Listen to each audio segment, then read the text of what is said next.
The first time a delivery truck blocked my driveway at 6 in the morning, I thought it was a mistake. By the third truck before noon, with boxes stacked like a cardboard wall against my gate, I realized someone had turned my home into a warehouse without asking. I didn't know who yet, but I knew one thing immediately. Whoever did this was about to learn an expensive lesson. I live in a quiet neighborhood where nothing happens fast, which is why the sound of a diesel engine idling outside my bedroom window felt like an insult.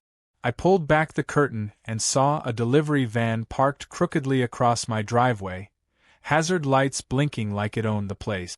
A guy in a brown uniform was already unloading boxes, scanning labels, setting them down with the bored efficiency of someone who had done this 1,000 times.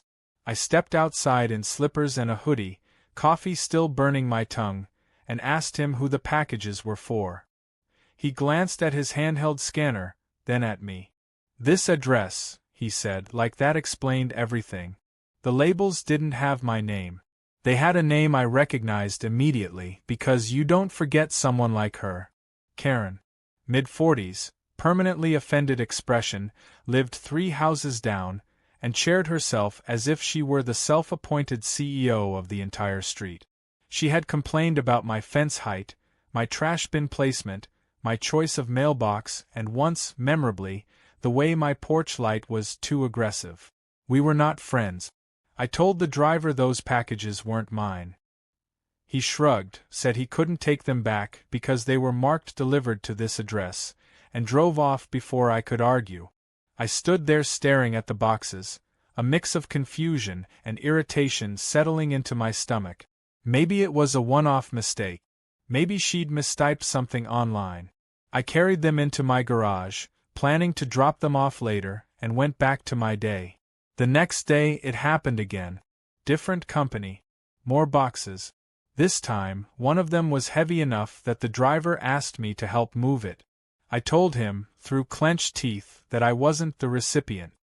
He pointed at the address, apologized, and left. By noon, my garage looked like the back room of a retail store. I checked the labels more carefully. Same name. Same address. My address. That's when it clicked. This wasn't a typo. This was deliberate.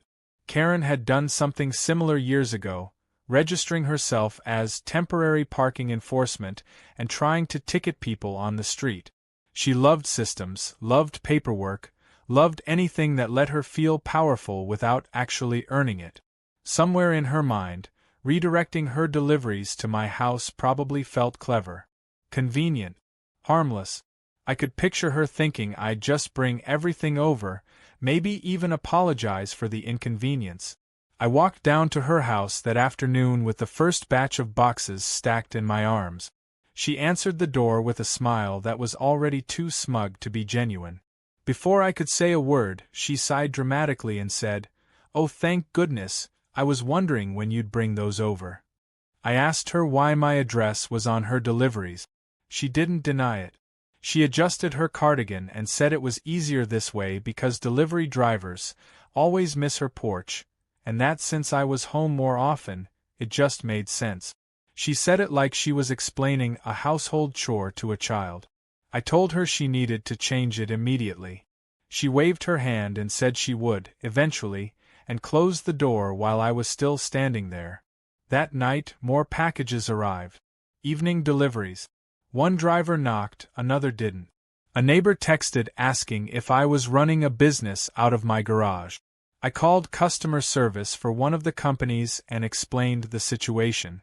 They apologized, said they'd make a note, but couldn't guarantee it wouldn't happen again unless the account holder changed the address.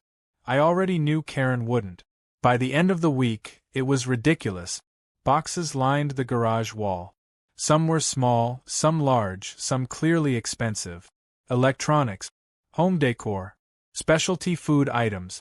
One was a full-length mirror that nearly fell on my foot. Each label told the same story. Her name. My address. I went back to her house and knocked harder this time. She cracked the door and looked annoyed, as if I were interrupting something important. I told her this had gone too far.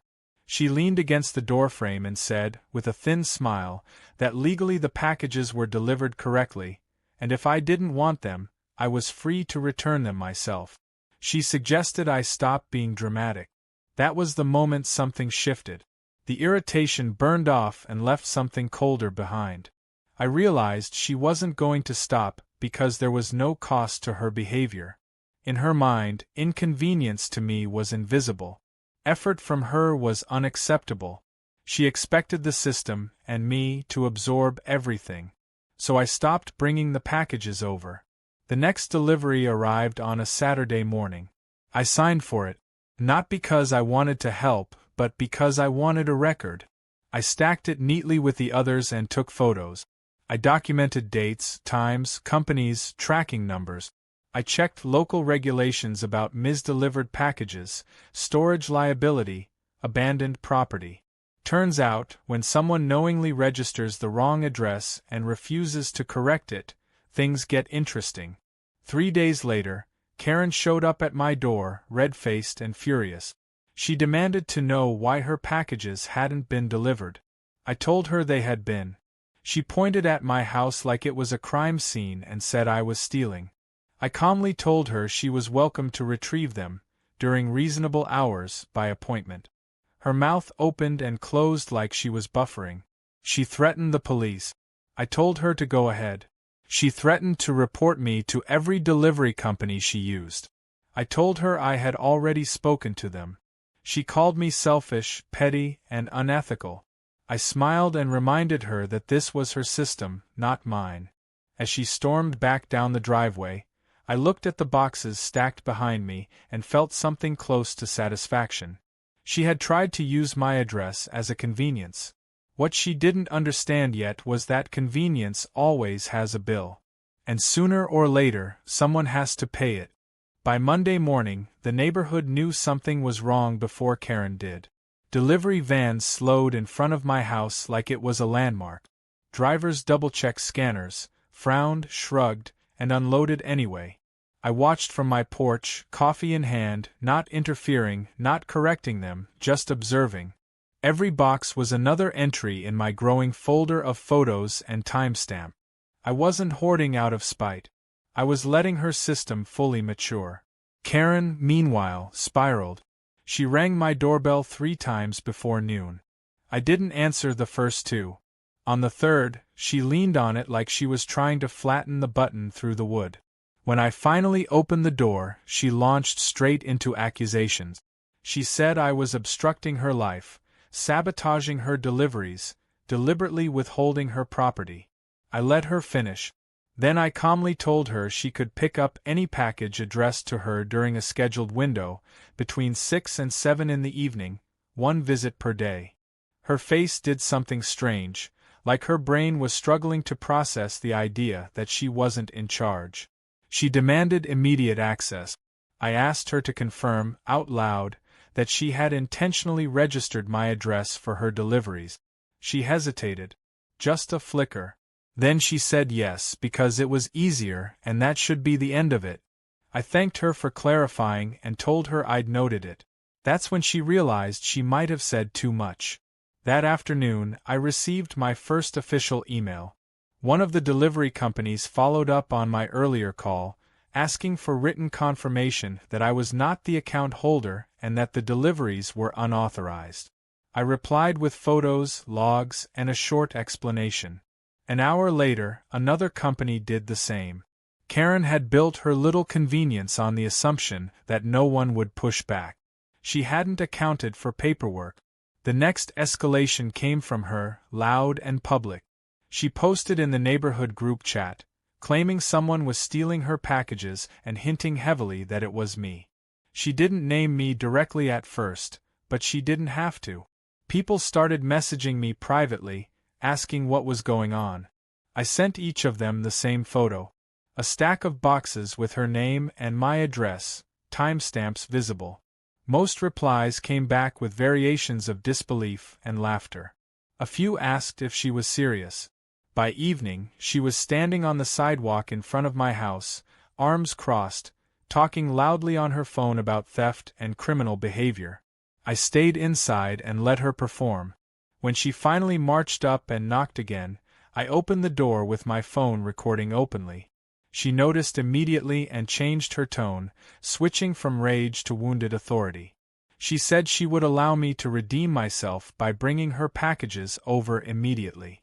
I told her that since she was already here, she could retrieve them herself, starting tomorrow, during the scheduled hour. She called me unreasonable. I told her she had redefined reasonable the moment she used my address without consent. She said she'd call the police. I told her I'd welcome an officer who could document the situation properly. That stopped her cold. She didn't want documentation. She wanted obedience. The police never came that night, but something else did. A freight delivery. A large one. The driver needed a signature and a clear space to unload. I signed, directed him to the driveway, and watched as a massive crate was lowered onto a pallet. The label showed her name in bold letters. Whatever was inside, it wasn't small, and it wasn't cheap. I could almost feel the moment Karen realized she'd lost control, even from 3 houses away. Over the next few days, the pattern repeated. Karen tried to intimidate, then plead, then threaten. I stayed consistent, calm, documented. I contacted the non-emergency line and asked about my obligations regarding property deliberately delivered to my address against my will. The answer was careful but enlightening. I was allowed to charge reasonable storage fees after notice. I was allowed to restrict access for safety and scheduling. I was allowed to protect myself. So I sent her a notice. Polite, clear, dated.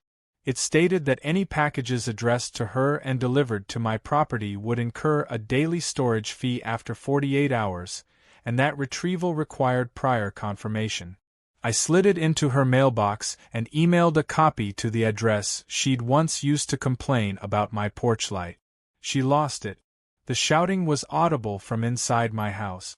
She accused me of extortion, harassment, abuse of process. I reminded her, through the door, that she could stop everything instantly by changing one setting online. She screamed that she shouldn't have to. That was when I knew this wasn't just about packages to her anymore. This was about control. About a person who believed the world should bend to her preferences and was furious that it hadn't. Every box in my garage was now evidence of that belief. Every day she refused to fix it made the eventual fallout heavier. On Friday evening, as I locked the garage and updated my log, I felt a strange sense of calm. She had started something she couldn't finish, and she didn't even realize how deep she was yet.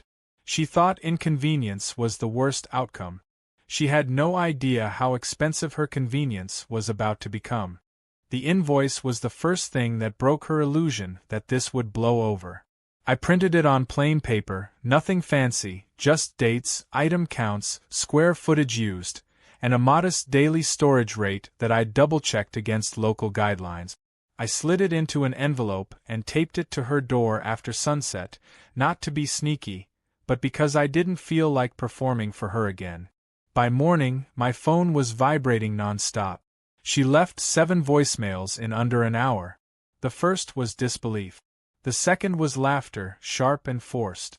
The third accused me of fraud. By the 5th, she was crying in that performative way people do when they think emotion can override fact.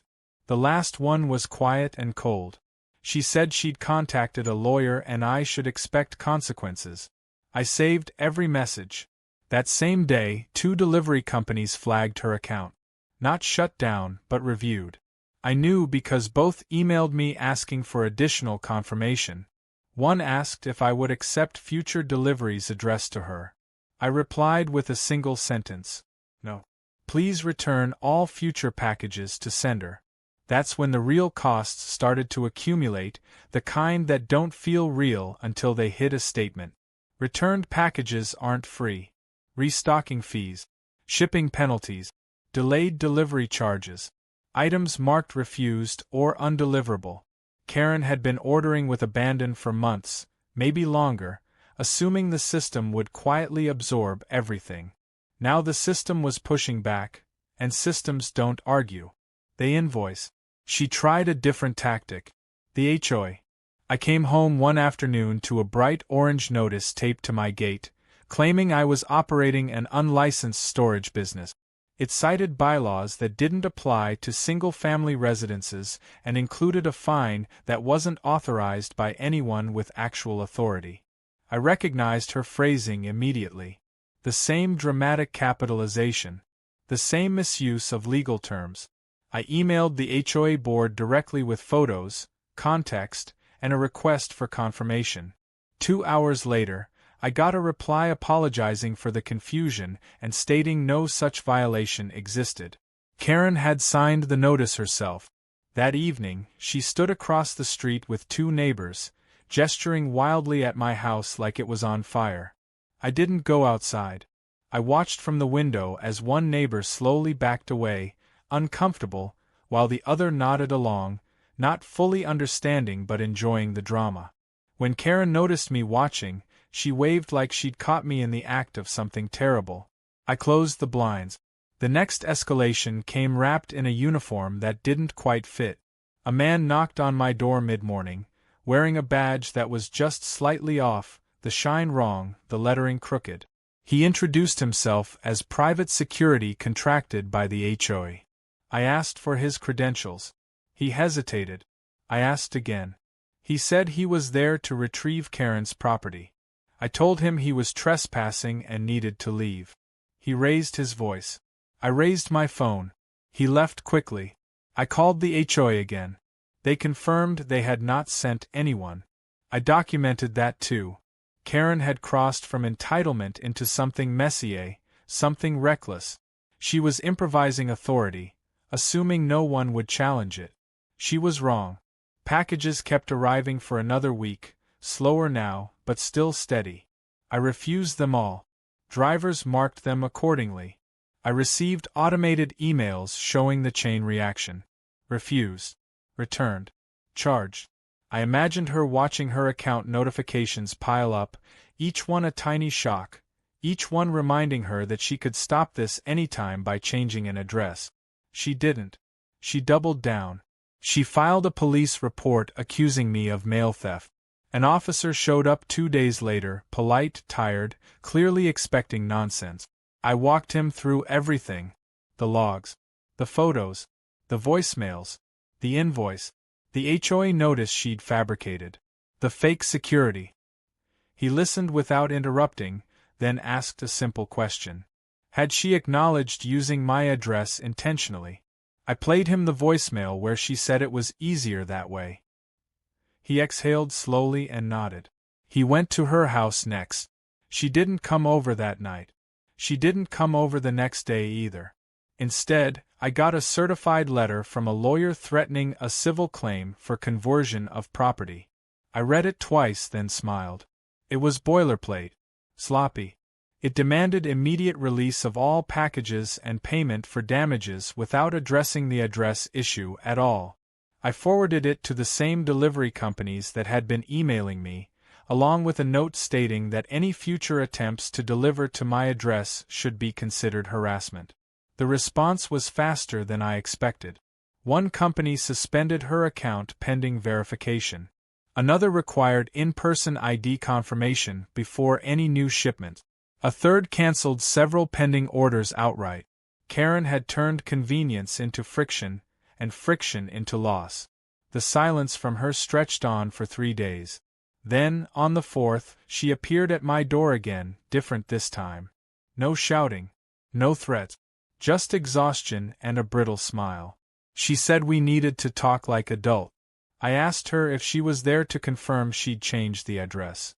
She said not yet, but she would, soon. I told her there was nothing left to discuss. As I closed the door, she said something that stuck with me. She said I was enjoying this. I didn't answer, but the truth was more complicated. I wasn't enjoying her distress. I was enjoying the clarity. The way systems work when you stop trying to be polite with people who rely on politeness to exploit others. That night, I updated my log one last time for the week and locked the garage, now empty. The boxes were gone, but the consequences were still moving, rippling outward in ways she couldn't intercept. She thought registering my address was a harmless shortcut. What she'd actually done was put her name on every mistake that followed. And the bill, finally, was coming due. Karen didn't change the address. That was the most baffling part. After everything, after the police visit, the account suspensions, the returned shipments, she still left it untouched, like stubbornness itself had become her last line of defense. I half expected a sudden apology or a sheepish message admitting defeat. Instead, what arrived was a new kind of chaos, quieter at first, then sharper. It started with certified mail. Not to me, but to her, delivered to my address and immediately flagged by the carrier because of the ongoing dispute. The postal worker knocked and asked if Karen lived here. I told her no. She nodded, made a note, and left. An hour later, my phone buzzed with an automated alert from one of the delivery companies confirming another refusal. Karen's paper trail was starting to look like a maze with no exit. That afternoon, she tried to corner me in public. I was loading groceries into my car when she appeared at the end of the driveway, blocking the sidewalk like a checkpoint. Her voice was calm, almost friendly, which was new and deeply suspicious. She said we were both adults, and that we could put this behind us if I'd just hand over whatever packages were still floating around. I told her there were none. She smiled tightly and said that wasn't what her tracking numbers showed. I asked her why, after weeks of consequences, she still hadn't fixed the address. She hesitated, then said something revealing. She said if she changed it now, it would look like she was admitting fault. The words hung in the air between us. This wasn't about convenience anymore. It was about ego, about preserving a version of herself where she was never wrong. She told me she'd spoken to a friend who worked in logistics, and that I was overestimating my position. She warned me that companies didn't like difficult customers and that my name was probably flagged too. I wished her luck and closed my trunk. As I drove away, I saw her standing there, arms crossed, staring like she was trying to will reality into compliance. The next escalation came from an unexpected angle. A city code enforcement officer left a card on my door asking me to call about a complaint. When I did, he explained someone had reported excessive commercial deliveries and improper storage on my property. I asked him to come by. When he arrived, I walked him through the garage, now empty, and showed him the documentation. He shook his head slowly and said he'd close the complaint. He also mentioned, casually, that repeated false reports could carry penalties. That evening, Karen posted again in the neighborhood group, this time more carefully worded. She claimed she was being targeted by a neighbor abusing loopholes and that she feared retaliation. The comments didn't go the way she wanted. Someone asked why she didn't just change the address. Someone else pointed out that delivery apps make it easy. A third joked that this sounded like a self-inflicted problem. Karen replied to none of them. Then the money problem surfaced. Not directly, but in fragments. I overheard her on the phone one morning, voice raised, talking about frozen funds and pending charges. A few days later, a tow truck idled outside her house longer than necessary. The driver left without taking anything, but the message lingered. Systems don't just invoice. They escalate. She tried one last gambit. Mediation. An email arrived from a local mediation service stating Karen had requested a session to resolve a neighbor dispute. I responded that I was open to mediation once she corrected the address and confirmed in writing that she had knowingly misused my property. The mediator replied that Karen felt those conditions were unreasonable. I declined to participate. That refusal seemed to break something. 2 days later, a delivery truck pulled up again, the first in week. The driver stepped out, looked at the address, and frowned. He knocked. I told him the situation. He checked his tablet and said the package required ID verification because the account was under review. He couldn't leave it without Karen present. He drove off. I watched from the porch as he turned the corner, taking with him whatever final hope she had of slipping something through. That night, she knocked on my door for the last time. She looked smaller somehow, like the anger had been holding her upright and now it was gone. She didn't shout. She didn't threaten. She said she'd changed the address and asked if I could confirm to the companies that everything was resolved. I asked her to show me proof. She pulled out her phone and scrolled, hands shaking slightly, and showed me the updated settings. I nodded. I told her I'd respond to any inquiries honestly. I also told her I'd be submitting my storage invoice formally, along with documentation of false reports and impersonation attempts, if she continued to escalate. She swallowed and nodded, eyes fixed on the ground. She asked if we could just forget the whole thing. I said forgetting wasn't part of the process. When she left, I felt something close to relief, but not quite. The conflict was winding down, but the consequences were still unfolding in places I couldn't see. Accounts had been flagged, records updated, notes attached to her name that wouldn't disappear overnight. She had finally changed the address, but the damage had already been distributed. A week later, the neighborhood was quiet again. No trucks, no shouting, no orange notices. I deleted the last draft of my log and archived the rest. The system had done what it always does when you let it. It recorded everything. Karen thought using my address would make her life easier. What she learned instead was that shortcuts leave traces, and traces add up. She stopped knocking. She stopped posting. She stopped pretending she was in control. And for the first time since this started, my driveway was just a driveway again. The quiet didn't mean it was over. It just meant the noise had moved somewhere else. For about 2 weeks after Karen changed the address, nothing happened. No trucks, no emails, no knocks. I almost started to believe the story had reached its natural end, the way conflicts sometimes do when one side finally realizes they've lost. I went back to using my garage like a normal person instead of an evidence locker. I stopped checking tracking alerts out of habit. Life resumed its usual rhythm. That's when the letter arrived. Not an email, not a notice taped to my door. A real envelope, thick, formal, addressed to me by name. Inside was a demand for payment. Karen was claiming damages. According to her, my refusal to release her packages in a timely manner had caused her financial loss, emotional distress, and reputational harm. She wanted compensation. A lot of it. The number was high enough that it stopped being insulting and started being funny. I read it twice, then a third time, slower. The letter conveniently skipped over the part where she had admitted, in writing and on voicemail, that she intentionally used my address. It ignored the police visit, the HOA fabrication, the fake security, the storage notice. It framed the entire situation as me maliciously interfering with her property for personal gain. It ended with a deadline and the promise of legal action. I didn't respond right away. I forwarded it to my attorney instead, along with the entire digital folder I'd built over the past month. He called me later that evening and laughed, not unkindly, just genuinely amused. He said the letter read like someone who had watched too many courtroom dramas and thought confidence could substitute for fact. He also said something important. He said this wasn't a threat. It was a mistake. Because when someone threatens legal action, they invite scrutiny. And Karen's trail was not the kind you want examined under fluorescent lighting.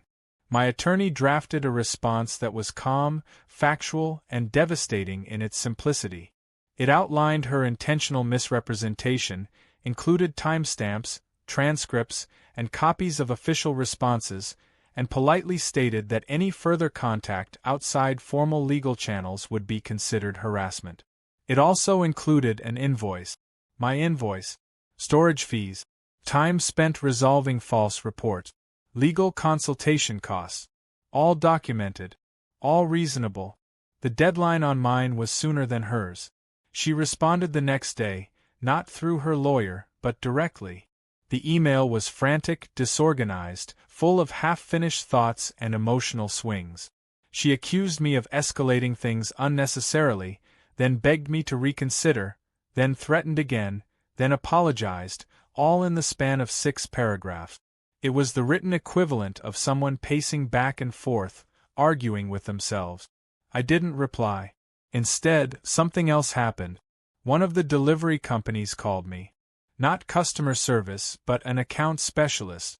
They told me Karen had disputed several charges related to returned packages and storage penalties, claiming fraud. During the review, my documentation had been pulled again. The specialist asked if I would be willing to provide a statement confirming that Karen had knowingly used my address without consent. I said yes. I sent it within the hour. 2 days later, her dispute was denied. That denial triggered another cascade. Accounts that had been under review moved into restriction. A promotional balance she'd been using was revoked. A bulk order discount she'd relied on disappeared. I didn't know the details then, but I could see the effects. The sudden sale sign in her yard. The whispered argument I overheard through an open window one evening. The way she stopped making eye contact with anyone on the street. She tried mediation again, this time framed as a compromise. The mediator contacted me and said Karen was willing to let go of the past, if we both agreed to drop all claims. I asked if she was also willing to withdraw her demand letter and pay the outstanding invoice. The mediator paused, then said Karen felt that would be unfair. I declined again. The pressure started coming from unexpected places. Mutual acquaintances. A neighbor who suggested I be the bigger person. Someone else who said Karen was having a hard time and maybe I should just let it go. I listened politely and said the same thing every time. This wasn't about punishment. It was about accountability. I hadn't chased her. I hadn't retaliated. I had simply stopped absorbing the cost of her choices. One afternoon, as I was getting the mail, I noticed something small but telling. A new mailbox had been installed at her house. Larger. Clearly marked.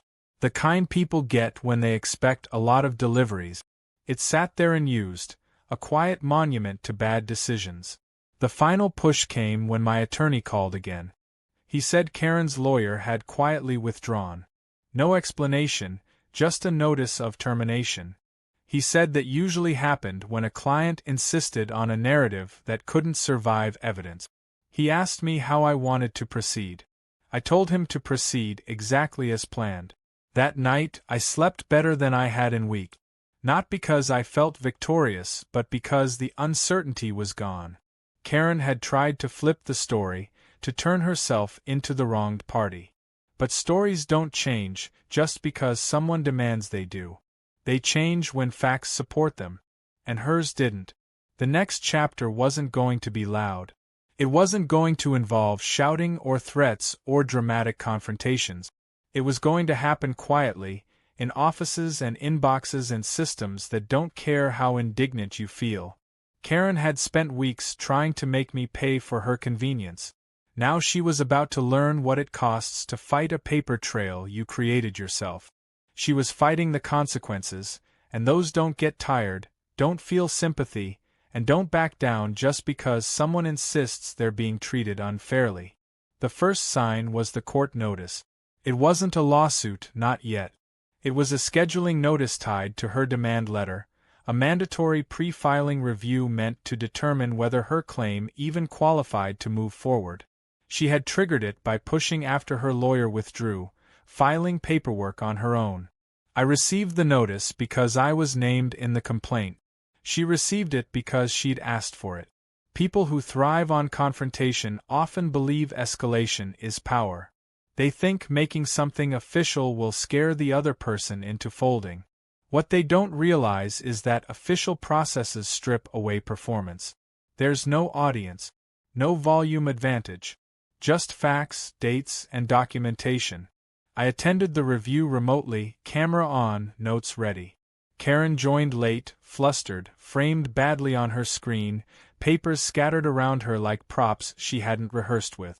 The mediator explained the purpose of the session and asked her to summarize her claim. She launched into a story that sounded convincing if you ignored every inconvenient detail. She talked about delayed packages, emotional distress, malicious intent. She used words like hostage and exploitation. Then the mediator asked her a single question. Why was her name attached to an address that wasn't hers? She said it was a mistake. A temporary one. Something she'd meant to fix. I was asked to respond. I didn't argue. I shared my screen. I showed the delivery logs, the photos, the timestamps, the voicemail where she said it was easier that way, the HOA notice she'd signed herself, the email where she admitted she hadn't changed the address because it would look like admitting fault. The mediator didn't interrupt. Karen did, repeatedly, each time making things worse. When it was over, the mediator said the words Karen clearly hadn't expected to hear. He said her claim lacked merit. He said pursuing it further could expose her to counterclaims. He said he strongly recommended she withdraw. The call ended abruptly. Karen disconnected without a word. That should have been the end of it, but entitlement doesn't evaporate. It mutates. Within days, I started receiving misdirected mail again. Not packages this time, but bills. Past due notices. Final warnings. They weren't addressed to me, but they came to my house. Her house number was correct now, but the street name wasn't. She'd overcorrected, and in her rush to fix the problem, she'd created a new one. I returned them marked not at this address. Every single one. One envelope caught my attention before I sent it back. A notice from a shipping company outlining account termination due to repeated violations and unpaid balances. The language was clinical, permanent. Karen had lost access to the system she'd abused. Around the same time, the neighborhood shifted. People stopped engaging with her. Invitations dried up. Conversations ended when she approached. I didn't tell anyone what to think, but stories travel, especially when they involve audacity and self-inflicted damage. The myth she tried to build, that she was a victim of some elaborate scheme, collapsed under its own weight. She tried reaching out one last time. Not with threats, not with demands, but with a message that was almost reasonable. She said she'd been under stress. She said she hadn't meant for things to go so far. She said she hoped we could move forward without further complications. I read it carefully, then forwarded it to my attorney and archived it. Because moving forward doesn't mean pretending nothing happened. It means not allowing it to happen again. The final blow came quietly, the way real consequences usually do. A small claims notice arrived, not against me, but against her. One of the companies she'd disputed charges with was seeking recovery. Not a dramatic amount. Just enough to matter. Enough to sting. Enough to put her name into another system she couldn't charm her way out of. I never saw her come to my door again after that. No more notes. No more messages. No more performances. Her house went on the market shortly after. When the sign appeared, I felt something unexpected. Not triumph. Not relief. Just a sense of closure. Like watching a storm move on after tearing through the landscape, leaving things damaged but quiet. Karen had tried to use my address as a shortcut. She'd tried to offload inconvenience, responsibility, and effort onto someone she thought wouldn't push back. What she learned instead was that systems remember, and once they do, they don't forget just because you want them to. By the end of Chapter 6, the conflict wasn't burning anymore. It was cooling into something permanent, a record she'd carry long after she left the street. And the bill she'd been trying to dodge all along was finally being paid, one line item at a time. The house didn't sell right away. That was the first thing that surprised me. The sign went up, then nothing happened. No open houses. No weekend traffic. Just the same sign slowly fading in the sun, corners curling like it already regretted being there. Karen still lived inside, but she moved through the neighborhood like a ghost, visible but avoided, as if everyone had silently agreed not to invite the drama back in. I thought that would be the end of my involvement. I was wrong. The call came from my attorney late one afternoon. He sounded calm, but there was an edge of disbelief in his voice. He told me Karen had filed a counter-complaint with a consumer protection agency, claiming predatory behavior, emotional coercion, and unlawful storage fees. It was thinner than her previous attempts, but it had one dangerous quality. It dragged my name into a system that didn't move quickly. This wasn't about winning anymore. This was about exhaustion. The agency sent a formal inquiry requesting my response. I didn't panic. I didn't rush. I sent the same packet I'd sent everywhere else, updated with the mediator's notes and the withdrawn claim. I attached one extra document this time, a timeline clean and factual, starting from the first delivery truck to the moment she finally changed the address. No commentary. No emotion. Just cause and effect. Weeks passed. In that time, Karen tried something new. She started telling people a revised version of the story. According to her, the deliveries had been accidental. According to her, I'd taken advantage of a misunderstanding. According to her, I'd turned a neighborly issue into a legal nightmare because I enjoyed control. The story shifted depending on who she talked to, but it always ended with her as the reasonable one. The problem was that stories only work when there isn't documentation. One of the people she tried to convince was the wrong person. A neighbor who worked in compliance, someone who understood how investigations work. That neighbor reached out to me quietly and asked if what Karen was saying was true. I sent her the same packet. The neighbor didn't respond right away. The next time I saw Karen, she was shouting on her front porch, phone pressed to her ear, face flushed with anger. The agency closed the inquiry 2 days later. The letter was brief. It stated that after review, no violation was found on my part and that Karen's complaint was unsubstantiated. It also noted that repeated false filings could result in penalties. I forwarded the letter to my attorney and archived it like the rest. That should have been the last thread she could pull. But people who build their identity around being wronged don't let go easily. They look for one final lever, something emotional, something public. Karen found hers at a neighborhood meeting. I didn't attend. I heard about it later, from 3 different people who told the story almost the same way. She stood up during the open comment period and tried to frame the entire situation as a warning about what happens when neighbors weaponize systems against each other. She spoke dramatically about fear, about harassment, about feeling unsafe.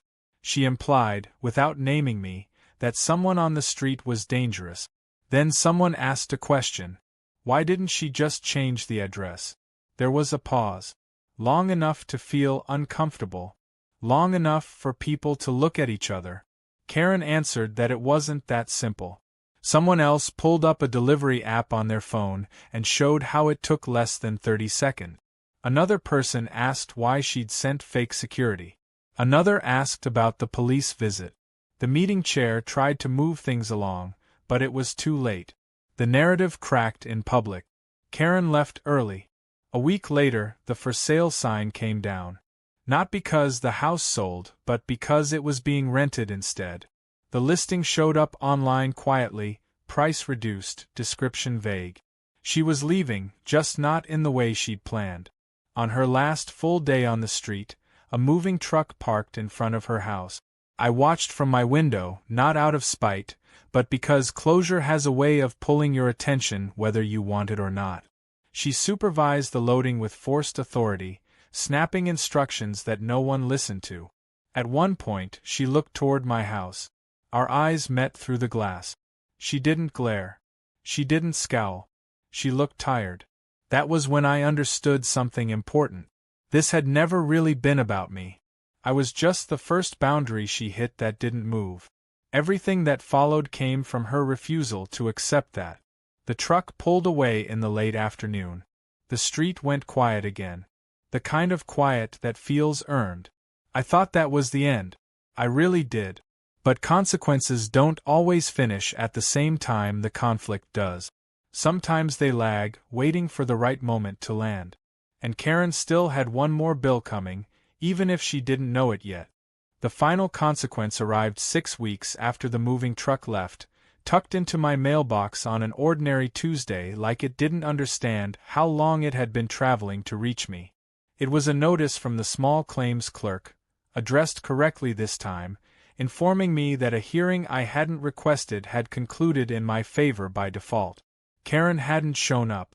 She hadn't filed a response. She hadn't asked for an extension.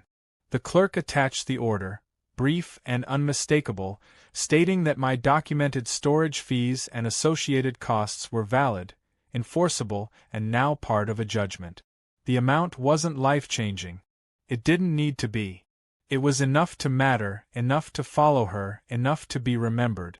I sat at the kitchen table and read it twice, not because I doubted it, but because of the strange calm that comes when something is finally finished. There was no spike of joy, no rush of vindication. Just the quiet certainty that the line had been crossed and then closed. I didn't have to collect it myself. That part surprised me. The court handled the next steps automatically. Notices sent. Deadlines set. Options outlined. Karen could pay, contest, or ignore it and let it mature into something heavier. Given her history, I suspected she'd do what she always did and hope the system would blink first. It didn't. A week later, I received confirmation that she'd paid the judgment in full. No note. No apology. Just a transaction number and a date stamp. The money hit my account and sat there, oddly inert, like it wasn't the point at all. That same week, another thing happened, quieter but more lasting. One of the delivery companies sent a final follow-up.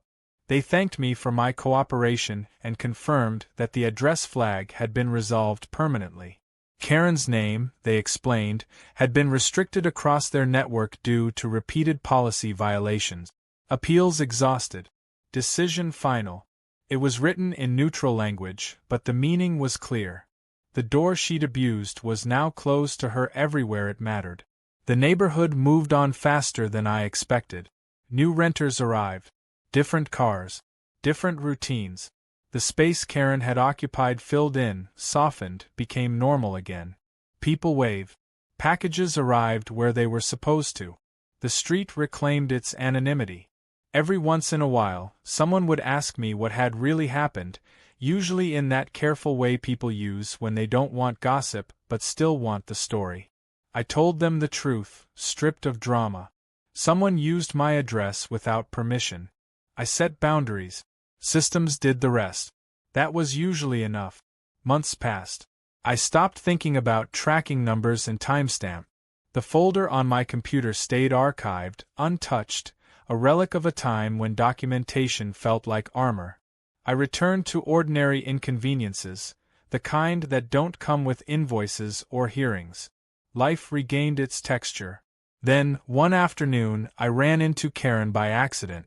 It was at a grocery store across town, the kind you only visit when you're already out of your way. I almost didn't recognize her. Different haircut. Different posture. She stood in the produce aisle staring at a shelf like it had personally offended her, then turned and saw me. There was a moment, sharp and awkward, where we both decided what kind of people we were going to be. She spoke first. She said my name, carefully, like it might still have power. She said she hoped I was doing well. I said I was. She nodded, eyes flicking away, then back again. She said the whole thing had gotten out of hand. I agreed. She said she wished it hadn't gone so far. I said choices have momentum. She didn't argue. She didn't apologize, either. She just sighed, the long, tired kind, and said she'd learned a lot about how unforgiving systems can be. I told her systems aren't unforgiving. They're precise. They only feel cruel when you expect exceptions. She gave a thin smile at that, the kind you use when you don't like the truth but can't refute it. Then she picked up her basket and walked away. I stood there for a moment longer, listening to the hum of the store, the ordinary noise of carts and conversations, and felt something settle. Not closure exactly, but acceptance. The understanding that some people don't change so much as they collide with the edge of what they can get away with.